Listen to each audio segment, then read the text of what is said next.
नमस्कार, मैं निर्मल रेवारिया, chief business officer लेनदेन क्लब।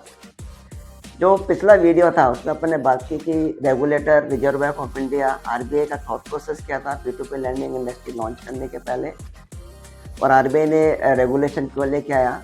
आज अपन बात करेंगे कि जो रेगुलेशन लेके आया आरबीआई P2P लैंडिंग इंडस्ट्री के लिए, उस रेगुलेशन में जो भी उनके एक्सपीरियंस थे वो डाला, काफ़ी स्ट्रिक्ट बनाया, और क्या क्या आरबीआई को रिस्क दिखा।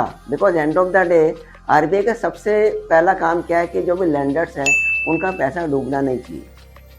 एंड आरबीआई ने इसके लिए जो पहला सबसे बड़ा काम किया, सबसे बड़ा रिस्क आरबीआई को दिखा कि यार ये P2P लैंडिंग प्लेटफॉर्म्स हैं जिनको मैं लाइसेंस दे रहा हूँ, जिस लाइसेंस का नाम NBFC P2P है, ये जो लैंडिंग प्लेटफॉर्म्स है they should not run away with investors money.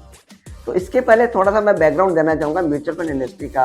आज लगभग 40 साल हो गए म्यूचुअल फंड इंडस्ट्री को। हमने किसी भी एएमसी मतलब असेट मैनेजमेंट कंपनी, हमने किसी भी एएमसी या फंड मैनेजर को इन्वेस्टर्स का पैसा लेके भागते हुए देखा नहीं। 40 साल का एक्सपीरियंस इंडिया में। इसका रीज़न क्या है, क्या कोई बताएगा? एंड ऑफ द डे इसका रीज़न ये है कि जो म्यूचुअल फंड का ओनरशिप है ना सर, वो म्यूचुअल फंड का ओनरशिप रहता है एक ट्रस्ट के पास में। And that's why in last 40 years we have not seen any accident in mutual fund industry. No fund manager has run away with investors' money. Same concept after studying mutual fund industry का जो concept RBI ने जब regulation define किया, और जो RBI को सबसे पहला डर था कि P2P lending platforms, founders, directors, employees should not run away with lenders money, RBI ने इन रेगुलेशन पेज नंबर 15 पे पूरा का पूरा फ्रेमवर्क दिया। I would request all the viewers कि आप जरूर उसको आरबीआई की वेबसाइट से डाउनलोड करके पेज नंबर 15 जरूर देखना। In that page number 15 RBI ने पूरा स्ट्रक्चर डिफाइन किया है कि कोई भी P2P लैंडिंग प्लेटफॉर्म का founder, directors, employee, even the P2P lending platform should not touch lenders as well as borrowers money. उन्होंने क्या किया, एक एस्क्रो अकाउंट मैकेनिज्म लेके आए, and this escrow account should be operated by a trust.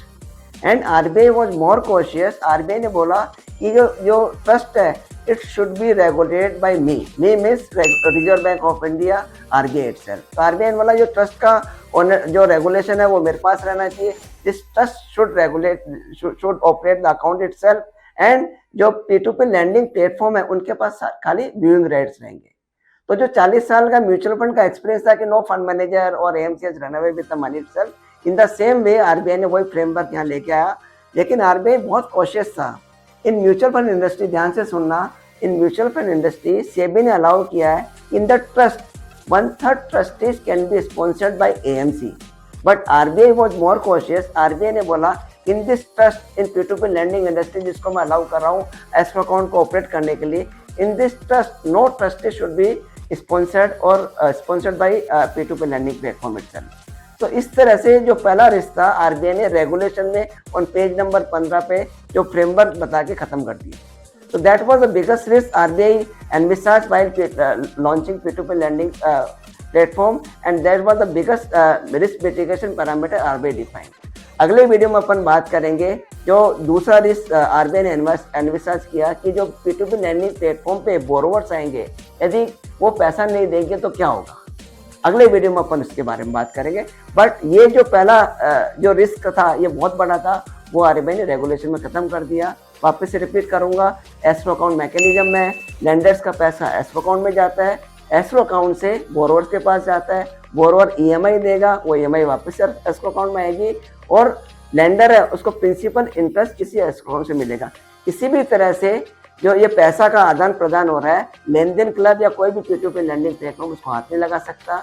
इस account को operate करता है ट्रस्ट, और ट्रस्ट का जो रेगुलेशन है वो आरबीआई के पास। अभी तक हमने 2 वीडियो की बात की है। पहले वीडियो में कॉन्सेप्ट के बारे में बात की, कॉन्सेप्ट ऑन P2P। दूसरा जो वीडियो है उसमें हमने बात की कि रेगुलेटर का थॉट प्रोसेस क्या था P2P इंडस्ट्री लॉन्च करने के पहले, और उसमें रिस्क पैरामीटर्स आरबीआई ने क्या क्या देखा था। जो उसमें 2 रिस्क आरबीआई ने देखा था। पहला रिस्क ये था कि जो P2P लैंडिंग प्लेटफॉर्म्स के फाउंडर्स है, डायरेक्टर्स, एम्प्लॉय पैसा लेके भाग जाएंगे। उसमें आरबीआई ने क्लियरली बताया कि जो म्यूचुअल फंड इंडस्ट्री का कभी एक्सीडेंट नहीं हुआ, वो स्ट्रक्चर फॉलो किया, वो मैंने एक्सप्लेन किया। अभी जो इस वीडियो में ये जो दूसरा बड़ा रिस्क आरबीआई ने देखा उसके बारे में एक्सप्लेन करूंगा कि लोगों का एक कंफ्यूजन है क्या P2P लैंडिंग प्लेटफॉर्म पे जो बोरोवर आएंगे वो पैसा लेके भागे ले दिया तो क्या होगा, ये सबसे बड़ा रिस्क लोगों को लगता है और आरबीआई को भी दिखा। इसके लिए जो हर P2P लैंडिंग प्लेटफॉर्म का उसका अलग अलग मैकेनिज्म होता है। लेन देन क्लब में क्या मैकेनिज्म आपको बताऊंगा, because and of the day हमारा ऑब्जेक्टिव क्या है, जो लेंडर आ रहा है उसके लिए हम रिटर्न जनरेट कर पाए, उसका जो मूलधन है प्रिंसिपल है उसको हम लोग कैसे प्रोटेक्ट कर पाए। And of the day her stage पे हमारा इस मिटिगेशन पैरामीटर लगा के रखा है। अभी इस एंगल में हम लोग 4 चीजें करते हैं। पहला चीज जो है, again we are align with RBI thought process before launching the regulation. हम लोग छोटे छोटे लोन देते हैं और उन लोगों को देते हैं जिनको रियल में क्रेडिट की जरूरत होती है। जस्ट फॉर एग्जाम्पल, कोई दुकानदार है और अभी 5-7 साल से QR कोड की कुछ धंधा कर रहा है, उसका सारा पैसा बैंक में जाने लग गया। यदि उस दुकानदार को हम लोग लोन देते हैं तो उसका धंधा बढ़ेगा, उसका धंधा बढ़ेगा तो इंडिया का जीडीपी बढ़ेगा, इंडिया का जीडीपी बढ़ेगा तो इंडिया का इकोनॉमी बढ़ेगा। तो लेन देन क्लब में हम लोग छोटे छोटे लोन देते हैं और छोटे टेन्योर को देते हैं, क्योंकि एंड ऑफ द डे हमें लगता है और हमें मालूम है कि छोटा लोन छोटा टेन्योर इज लेस रिस्की।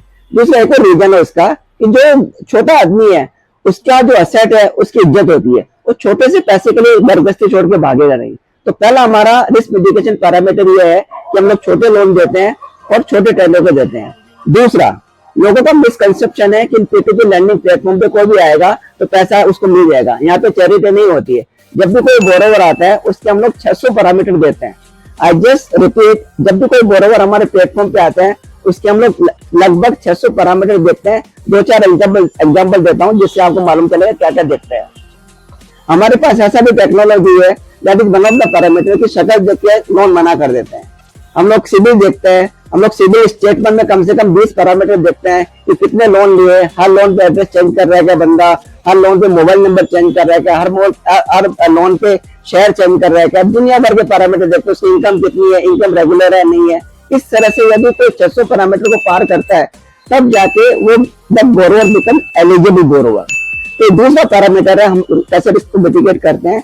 तीसरा पैरामीटर, अभी म्यूचुअल फंड का मैंने आपकी बात की। म्यूचुअल फंड का जो फंड मैनेजर उसका ऑब्जेक्टिव क्या होता है कि जो भी इन्वेस्टर आ रहा है उसके लिए रिटर्न जनरेट करने का।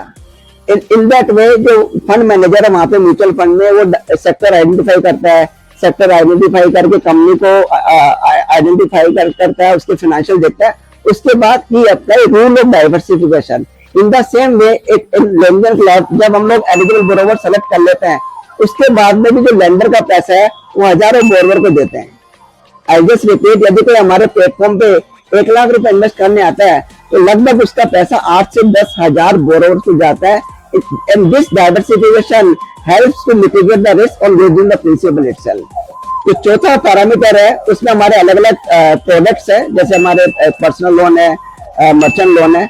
हर प्रोडक्ट का अपना रिस्क मिटिगेशन पैरामीटर है, लेकिन इन दोनों प्रोडक्ट पे जो मैंने पहले 3 रूल बताए थे, छोटे लोन देंगे, छोटे टेंडर का देंगे, 600 पैरामीटर देखेंगे और ओवर एंड अबव डाइवर्सिफाई करेंगे। तो तीनों रूल है, तो तीनों रूल दोनों प्रोडक्ट पे अप्लाई होते हैं। In this way we ensure कि जो हम लोग बोल पा रहे हैं इंडिकेटिव रिटर्न दे पा रहे हैं और रिटर्न दे पाए। तो आई जस्ट समराइज, एक लेन देन क्लब चैरिटी नहीं होती। जब भी कोई बोरोवर आता है उसके 600 पैरामीटर देखते हैं, छोटे लोन देते हैं, so that we are align with RBI के थॉट प्रोसेस के अनुसार, और end of the day diversify करते हैं। और इतना डाइवर्सिफाई करते हैं कि end of the day lender को नींद अच्छी आती है कि मेरा पैसा डूबेगा नहीं। एंड ऑफ द डे जो लेन देन क्लब बोर्ड है उतना इंडिकेटिव रिटर्न आ जाएगा। इस तरह से हम लोग पग पग पर हर कदम पे ये इंश्योर करते हैं कि कैसे रिस्क को मिटिगेट करें और एंड ऑफ द डे जो हम लोग बोल पा रहे हैं इंडिकेटिव रिटर्न वो दे पाए। Thank you very much. अगले अपन वीडियो में बात करेंगे कि अभी आरबीआई का क्या थॉट प्रोसेस चल रहा है, अलग अलग जो आर्टिकल्स आ रहे हैं उसको मैं एक्सप्लेन करूंगा और उसमें आपको मजा आएगा।